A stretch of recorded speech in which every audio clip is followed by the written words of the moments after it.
Doppelbocks. These are 3 German Doppelbocks or Doppelbocks, which we of course will compare side by side today.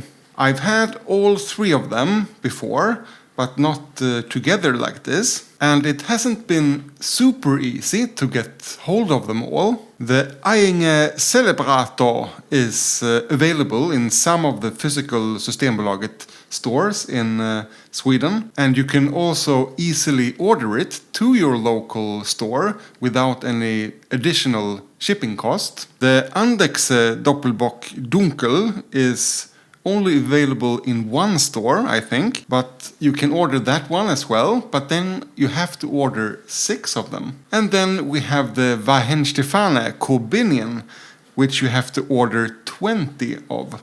But I actually found this one on a German web shop that for once actually ship to Sweden. Of course, that will add a shipping cost from Germany, so you also want to buy as many bottles as possible of different beers, and I can't do that too often, but I'm glad I did, because I think this is my favorite. But anything can happen when you compare beers side by side. Let's pour them up, starting with the Ayinger, that's the bottle cap. I haven't had this in a while now, but as I remember it, it's the most harshly roasted and bitter of the 3 beers. The Andechser bottle cap. I had this pretty recently, and this is, I think, the beer with the least bitterness, and also maybe the sweetest. The Weihenstephaner bottle cap, and this is, from memory, just in the middle, also pretty sweet, but also with a bit of roasted character and grainy maltiness, but we'll see. It's not super easy to compare the colors. Ideally, I would like beer mugs for both of these beers as well, but I haven't been able to get hold of them yet. But the Andechs definitely looks the brightest, and the other 2 kind of the same dark red-brown color. Let's have a quick sniff on the Andechser. Toffee, butterscotch, syrup, kind of that burnt sugar aroma. Also very malty, like some sort of wet raisin bread, dark bread. Smells really delicious, kind of sweet and juicy. The Weihenstephaner. Yeah, not as sweet, not the same syrupy notes. More kind of the emphasis on figs and raisins. But there definitely is some caramel butterscotch notes as well. Almost smells a bit more boozy, like it's more alcohol. It is a little bit stronger, but not much, just 0.3%. The malt character is more grainy somehow, and I think you have a bit more lemon in there as well. Kind of smells more refreshing. The Andechser is more syrupy sweet, but not as zesty, it seems like. And the Ayinger, it's kind of like I remembered. This is the driest one, and in my mind already the most roasted and bitter. It's a bit of coffee, bitter dark chocolate, only hints of the butterscotch, more like chocolate milk, and also some sort of dark bread, but drier, not as wet and juicy. And for once, or maybe twice, I'm not hungry. I have already eaten dinner, so this will be more like dessert, I guess. And just by smelling the beers, I really want to dig in.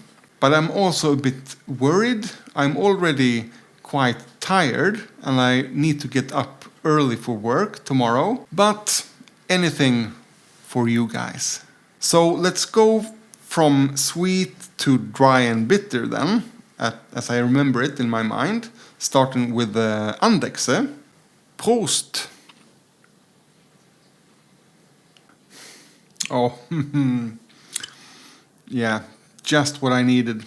Butterscotch is the dominating flavor, I find. It reminds me of Christmas, actually. We always had homemade butterscotch, but you have a bit of lemon for the freshness and some sort of nuts. You have something herbal, which I really like, kind of bitter orange, and also some alcohol warmth. I wouldn't say it's boozy, really, but you know when you can feel the alcohol is contributing to something, almost like bitterness. It's maybe too light.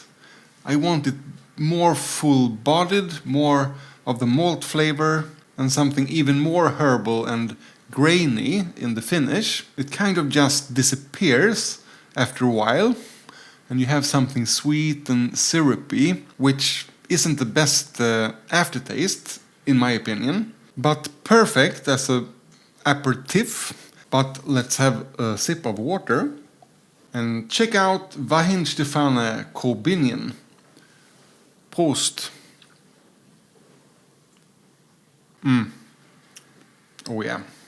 You have something caramelly as well, but not butterscotch and syrup in the same way. It also mixed with some more grainy bread notes. It's more full-bodied. It has a little bit of kind of like licorice sting, but still a mild beer. Figs, raisins, mild hazelnuts, but there is some lemon and bitter orange as well. There are some herbs kind of revealing themselves, mostly in the finish. Yeah, it's just as good as I remembered it. Water. And then the Ayinger Celebrator. And after these two sweet beers, I actually kind of long for something more bitter and harsh. Prost.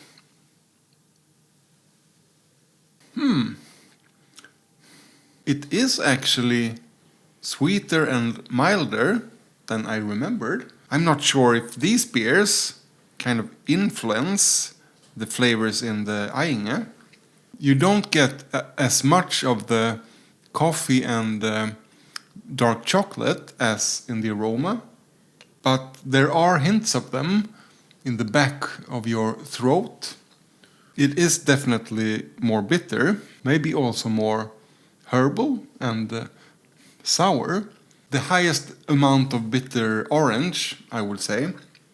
There is that coffee swamp bitterness. It's kind of like licorice. Sometimes I really can't separate the two, but the bitterness is really lingering, and right now that's pretty nice. But I know at times that bitterness has bothered me.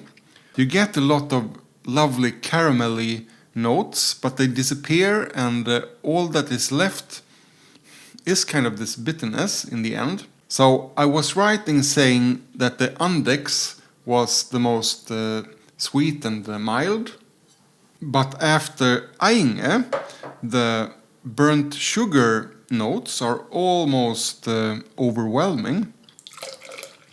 But I also appreciate the nuts more. Let's have a sip of the Weihenstephan straight away.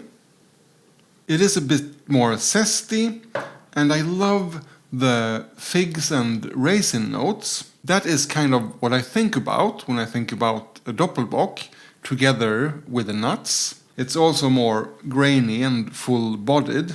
And with the Ayinger, the start is really nice. So much flavor, but that lingering coffee swamp licorice bitterness actually still bothers me a bit till this day. And maybe that's a point that always wins me over when you have a really nice lingering aftertaste. Yeah, it's still grainy, herbal, nutty, half a minute after the sip. So depending on your preferences and what other kinds of beers and beverages and food you like, any of these three might be your favorite, but for me it's definitely Weihenstephaner Korbinian. One beer I really wanted to include in this side-by-side test is the Paulaner Salvato, but I've tried for months in vain. In this video, I try the Ayinger Celebrator next to the Ayinger Winterbock. Are they in fact the same beer? Thank you for watching, and remember, drink responsibly!